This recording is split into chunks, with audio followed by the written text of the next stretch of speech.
dude, she's crazy. I don't know about that. That's kind of stigmatizing to say. Huh? What's a stigma? I heard the word stigma, but also never knew what it was until recently. Mental health in my family was never talked about much because it was seen as a weakness. We were taught to never share our business with others because nobody should see or hear you struggle. You know, you always think that if something is going on with your mind, that society is going to label you. And that's a stigma. All of this prevents us from accepting our struggles and getting help. But I think that getting help means you're strong. Like, we are all so critical of ourselves. It takes everybody time to feel like they want to open up, but you shouldn't judge yourself or your friends and family. I mean, it's true. Anyone can have mental health challenges, no matter if you're male or female, or non-binary, or black, white, Latinx, or, your sexuality, religious beliefs, age, or how much money you have. Anyone can struggle. Even I've struggled. Yeah, and stigma is often what stops you from getting help. Because, you might think that you'll be treated differently or face discrimination if you admit that you're struggling. But, don't be too hard on yourself. Nobody is weak for struggling. It's hard because I got stereotypes from my family traditions, intergenerational trauma, my religion, social media, just to name a few. It's like what you said. I feel like it turned into shame, or like a self-stigma. I started to think negatively about myself for struggling with mental health when I did. After I came to terms with the fact that I wasn't doing well, that I was worried about myself, I reached out for support. And I know it's not the same for everyone, but my friends supported me. They offered to go to group sessions with me, or gave me a ride and told me that it didn't change how they thought of me. I didn't expect them to react that way because we don't have these type of conversations, but I'm glad I said something. I'm still having conversations with my family. Maybe they'll come around when they know more. We can get rid of stigma by taking care of ourselves and encouraging each other to do the same. I think mental and physical wellness are similar, but mental pain isn't always visible. If someone has the flu or a broken bone, we don't judge or blame them. We encourage them to take care of themselves. It should be the same for mental health. 100%. But yeah, stigma is everywhere. It's on the media and on TV, but also in the language we use, like you calling that girl crazy, or someone saying, you'll get over it.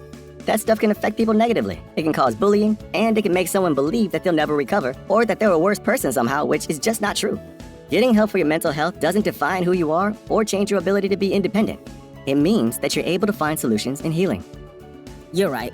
I guess what I meant to say is that she doesn't seem like herself, that something is different and I am concerned. Yeah, that sounds better. The words we use matter. They can affect if someone feels comfortable talking about their challenges. I'd say that if someone reaches out to you for support, make sure they know that you're there for them and that this doesn't change how you think of them. When people understand what mental health is, that mental health doesn't change who you are as a person, then stigmas won't have such an impact on our community. Anyways, I'm glad we had this conversation. Tell how someone feels just by looking at them or what they share online. To the outside world, our lives may look perfect, even if in reality they aren't. I'm always worrying about doing well at school, and with the end of year test coming up, I'm not sure how much longer I can cope. My thoughts swarm around my head, sometimes keeping me up all night. Some days it's just all too much, and I feel like I'm lost in space. When I did badly on one of my tests, I just about kept it together until I got home. Then I broke down crying in front of my mum. She listened for a bit, and then she told me that, just like physical health, we all have mental health. It's our feelings, our thinking, our emotions, and our moods. She then said that feeling down, angry, and stressed is a normal part of life. Just like it's normal to feel happy, confident, and carefree sometimes. We all have positive and negative emotions that come and go based on what's happening around us. These are everyday feelings. Good mental health means experiencing negative emotions. It's not always about being happy. Mum can relate to the feelings of stress. So when Mum suggested I take a break from everything and do something I enjoy, I actually took her advice. So I made myself a hot chocolate, snuggled up in a duvet and watched a film. And you know what? Afterwards I felt so much better. Mum should take her own advice.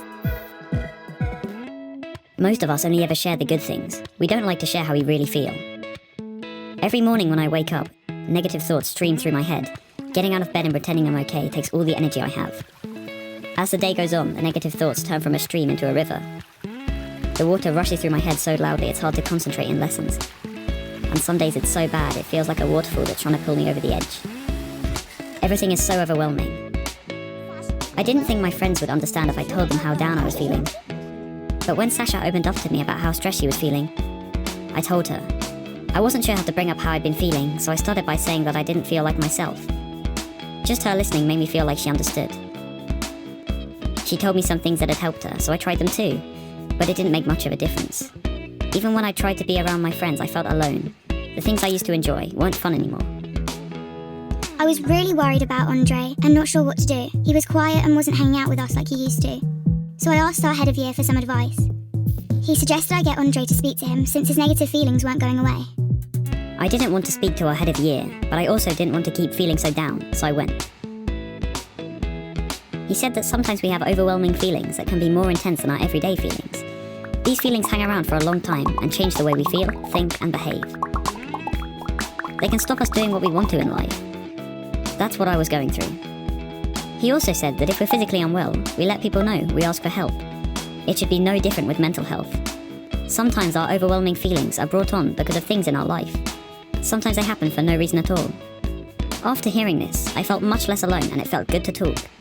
Scientists have found exercise can help when you're feeling low, so our head of year encouraged me to sign up to the school football club, which Sasha was already in. I still have days when the river is there, but now I'm beginning to understand my mental health. I'm learning how to cope. Our head of year reminded me that my friends, family, teachers, and lots of others at school are there to help just as much as he is. I had no idea the people around me could be so understanding. And while it's not always easy to talk about my mental health, the person I'm talking to might be able to help. If you don't feel like talking, that's fine. You could try writing, sports, reading, art, music, playing with your pet, whatever makes you feel better. If you're the person someone talks to when they're struggling, just listen with no pressure or judgments. You don't have to have the answer. If you feel unsure about anything, you can speak to a trusted adult. Priority would be the morning alarm. Timers and fire alarms all going off at once, and no matter what you do, it's impossible to turn them off. I was constantly bullied from a young age for being small and skinny. It all started there. It began when I was 12, when my mother died. More and more, I was closing off the world around me, numbing myself to cope as I fell deeper into these episodes of intense panic. I was taking substances that I shouldn't have been taking. My thoughts were dark and scary. As a form of self-punishment, I starved myself. I would go days without eating. I would sometimes wallow in bed for days on end. My family never really understood why. I never mention what's going on inside my head to employers. I can imagine how they react. People around me just assume that I'm thin for the sake of vanity. But I found something in myself, something that neither the world nor my mind can take away. My art. I reach down deep and find strength inside. I surprise myself how strong I can be, day by day. I have found a greater purpose. Precious chapters of my life continue to unfold, which I never thought possible. Sometimes, it's simply just okay to not be okay.